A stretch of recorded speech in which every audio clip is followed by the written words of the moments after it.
Hello guys, good morning, good afternoon, and good evening to all of you. At ako ay nagbabalik guys, no? Dahil matagal na akong walang upload sa aking YouTube channel dahil sa kabisihan namin sa renovation ng aming tindahan. So, as usual, ito pa rin ang ating sari-sari store at andun yung aking kitchen, no? Maganda ng tingnan siya guys, no? Hindi kagaya dati na lumang-luma ang aming kusina, no? Ang aming sink.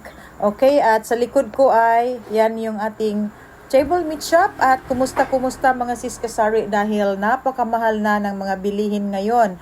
Ang daming nag-increase, lalong-lalo na sa gasolina, kaya nga kami ay minsan na lang pupunta ng palengke. Lahat ay ipa-deliver ko na lang at magbabayad ng rider dahil nagtitipid tayo sa gasolina. So, ito guys ang aming update. Ang update natin sa aking sari-sari store. So, dito may customers tayo. So, ito ay actual selling sa ating tindahan. At ngayon ay gabi na. So, may customer tayo na namimili ng mga karning baboy. At alam nyo guys, medyo matumal tayo ngayon na wala ng pasukan. So, minsan makahit tayo sa target sales. Minsan naman ay hindi tayo aabot, no? Ang laki nang nawawala sa aking sales dito mula nang nagsitaasan ang mga presyo ng groceries at ang karning baboy din guys, nagtaas din ang presyo, no? Every week ay magtataas ng minsan 10 pesos, minsan 5 pesos per kilo. So mahal na naman ang ating panindang karning baboy, kaya nga medyo matumal. Yan talaga guys, no? Ang ano namin dito, pag medyo mahal ang ating kapital ng karning baboy, so mahal din ang benta namin. And then, medyo matumal talaga pag ganyan na medyo mataas ang presyo ng karning baboy natin dito. Okay, at saka yung mga dressed chicken din nag-increase, yung mga sandubag nag-increase, yung mga canned goods nag-increase, ang pansit canton nag-increase, so lahat ay nag-i-increase at saka yung bigas, no? Pero ngayong weeks na ito ay medyo bumababa ang gasolina at saka ang bigas. Okay, so meron tayong customer dyan. Salamat sa Diyos, kahit medyo matumal, meron pa ring lumalapit at mamimili. Kaya nga lang minsan, kahapon hindi ako naka-hit sa aking target sale. So titingnan natin ngayong araw na ito.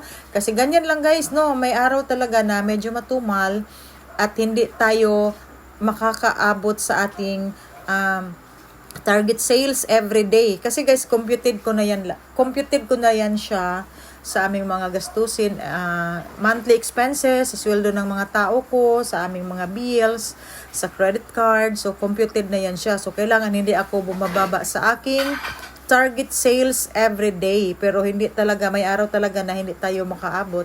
Okay, so andyan yung aking dalawang sales lady. Yung isa ay working student.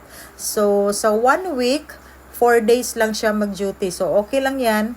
At least may sa amin. May katuwang kami for 4 days. And then, Friday and Monday, minsan Sunday, hindi siya mag-duty sa amin. Kami lang at si Marisa. Okay na yan siya. May nag-apply sa amin, hindi ko pa siya tinatanggap kasi summer ngayon, walang pasukan. Okay, at may customers tayo. Ang hinahanap nila ay CLB, yung wine na malaki. So akala nila yung aking 1.5 liters na Alfonso ay CLB. So ewan ko kung magkano yung CLB na hinahanap nila. So may dalawang customers na ang naghanap sa akin ng wine na ganyan. Pero, alam nyo naman guys na hindi ako nag-focus talaga sa mga slow moving items. Hindi ako nag-stock. So, pakonti-konti lang yung ating mga wine dyan.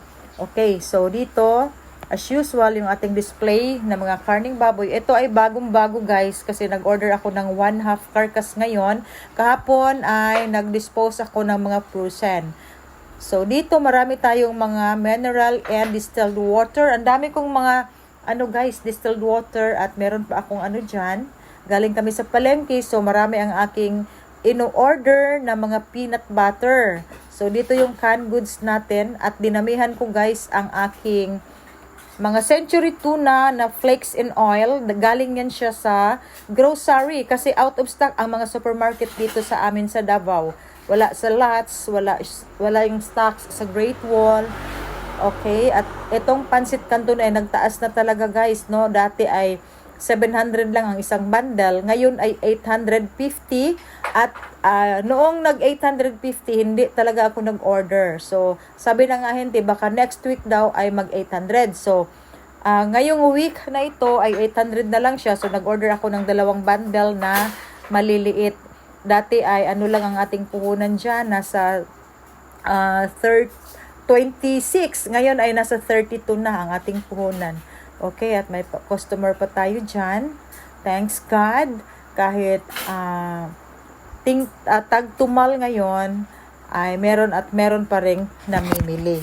Okay.